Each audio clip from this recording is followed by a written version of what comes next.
Hey, ladies.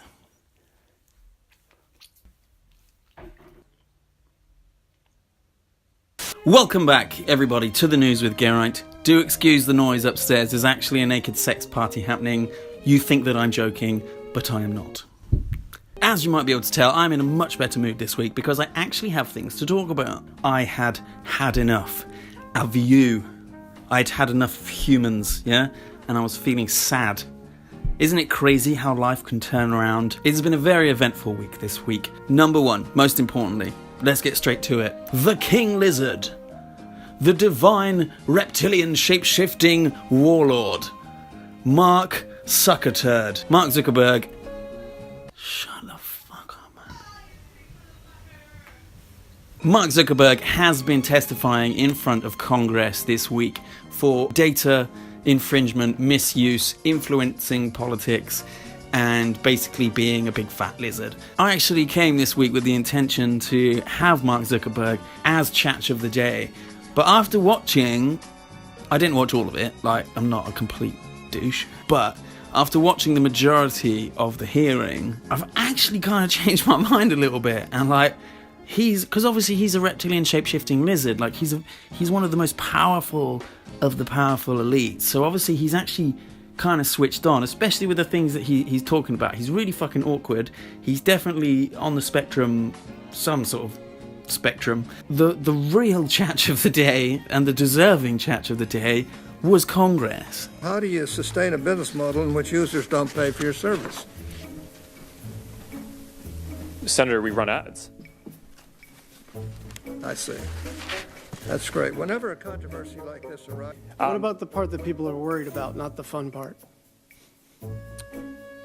Well, what's that? Mr. Zuckerberg, would you be comfortable sharing with us the name of the hotel you stayed in last night?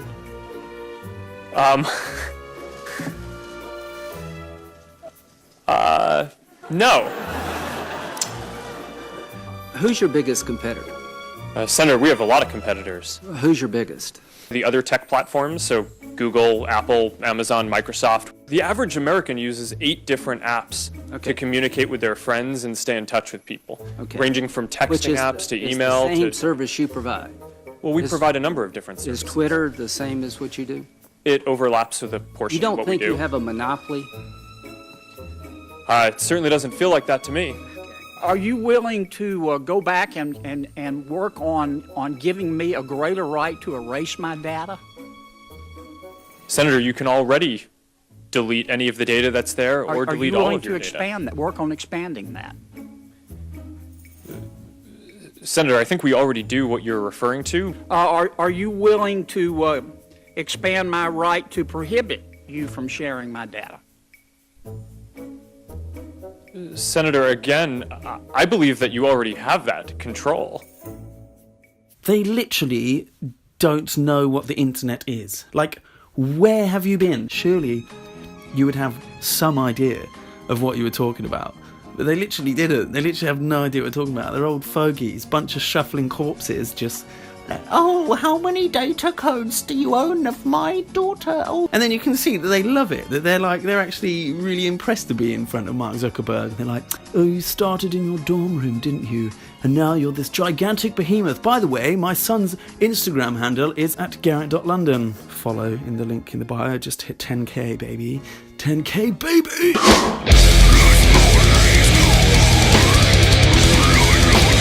The most fantastic part of this story is the memes, okay? Some of the best memes I think I've ever seen, but they were bloody awesome. He's just like some binary robot boy who happens to have created the biggest behemoth of a social media platform in the world. Jesus Christ, I should be your PR man, Mark. I know that you're listening. Hi, me Zuck. I'm a reptile too. See, look. The Illuminati is real. Oh. Does this story fall under politics? I don't know. Quite frankly, I don't care, because I'm getting to the stage where I'm running out of things to talk about. Number 2 news story of the week. I'm doing it. I am going there. I am going to do a politic. No. I'm sorry, Mum. I have to, okay? I know I lost my job because of politics. I know. Yes, I will be there on Saturday to help remove Granny's colostomy bag. Fuck's sake. I'm gonna do it.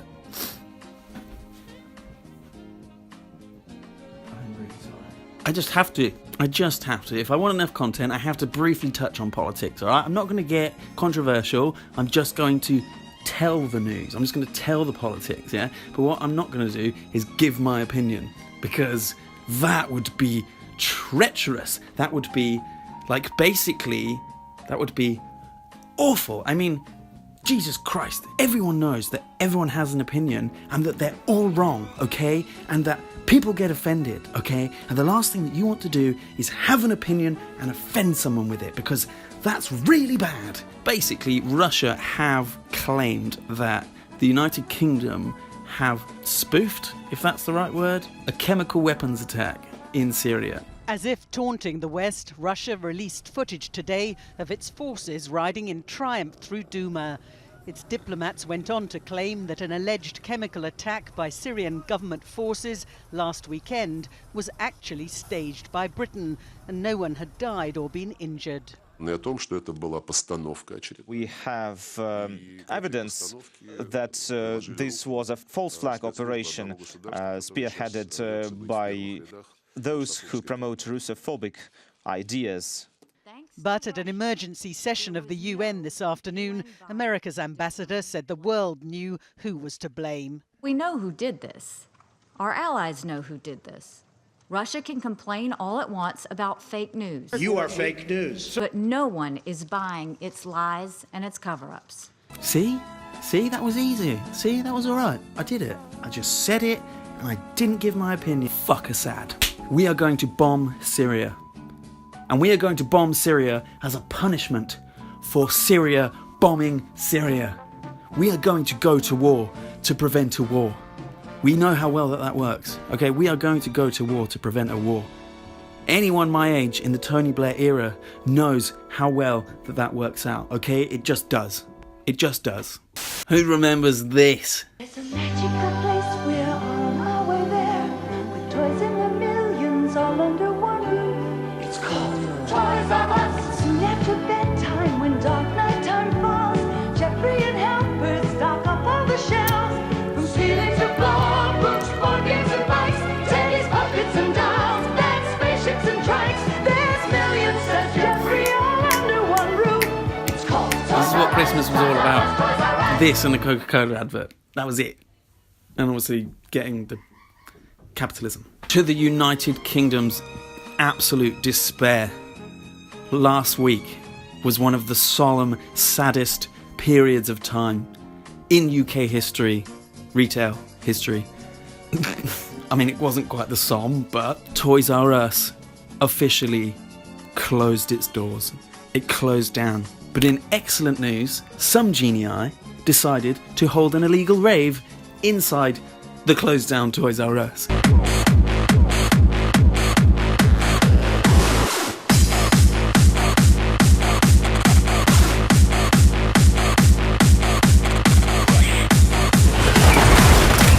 Raves R Us, you sir, are a legend. In some quite frankly strange and debaucherous. In some very strange and quite debaucherous news, Amazon have been held responsible for selling child sex dolls. Now, I don't know how I feel about this one, because it's kind of weird, and I'm getting turned on just at the thought. I'm kidding, okay? Paedophilia is not a joke, alright? I like my women like my whiskey, okay? 15 years old and in the basement. Now, they've been selling these child sex dolls, which I don't know if they're sort of prescribed as some sort of, like, cure for nonces to just, like, have sex with the doll and, I guess, simulate real-life paedophilia. Either way, like, who was in that meeting, right? So you imagine, you've got Amazon are all sat around in their board meeting, and they're like, Jeffrey, this new product we have here, yes, it's a sex doll, yes, very popular right now, very popular with virtual reality. Like, I know that you love it, yes, I know that you have a wife, but you love the virtual reality sex dolls. The only difference between this and a normal sex doll is that it's about this big. It's about 5 inches big. Okay, I don't know how big they was. I should have read the article before I talked about it, to be honest. This was sent in by my good news reporting friend, Parthiv Patel, which kind of sounds like paedophile. Do you know what I mean? Paedophile Patel. Make your own minds up. They're this big, okay? And they have super soft, fleshy, squidgy skin, like a baby's bum. And we've designed their face to look very prepubescent. What do you think about that? Consensus, guys? Guys, you agree? You agree? Awesome. Great idea. Jeffrey, you get a promotion. Great idea, Jeffrey. We're going to sell out. Everyone knows that that is man's fetish. Jeffrey, that is a fantastic idea. You're joking, right? You kid. Guys, I just want to play you a classic to end this meeting. It's sung by Elton John. It's called Don't Let Your Sun Go Down on Me. Don't let your sun go down on me. Enough with the disgusting, degrading, debaucherous, foul, absolutely puerile, disgusting and disgraceful jokes about child sex dolls. We are not interested in buying one. The only reason that we bought one was to see if the story was true, okay? I mean, yes, I'm in court about it. Yes, I'm speaking to lawyers about it, but I didn't technically click the button and purchase it. Do you know what I mean? I just told one of my team to do it, and we didn't think that it was going to go through. But, you know, after testing out the doll, it turns out that it did go through because I went completely through it. Some reports have said it's basically like a giant fleshlight. But no, in all seriousness, this is just fucking weird. Like, this is weird. Like, how the hell did Amazon think it was okay to sell child sex dolls? It's obviously just going to promote that. So they're basically saying that it's like a gateway drug, and that if you have great time with this child sex doll, then you'll then move on to the real thing. Kind of like smoking a vape and then leading on to a real cigarette, or vice versa. Amazon has halted the sale of child sex dolls after fears were raised users could go on to abuse real children. The lifelike dolls were described as a clear danger to the safety of real children as the online retail giant came under intense pressure to remove them from its website. More than a dozen child sex dolls were listed on Amazon but have now been pulled from sale. All jokes aside, what it is fucking gross. Thank you for tuning in. If you have any stories, please do send them to me. I've got more and more of you sending me stories now that I can cover, which is really helpful because obviously I managed to cover most of it, but there's a lot of things that I do miss. So big up ISO Sport, latest sponsor of this video. Get your CBD oils directly from these guys. Their works a charm. You can get the cocoa butter, you can get the oral spray. I always get a little bit awkward at this point because I don't really know how to like sign off the video. Subscribe to Geraint.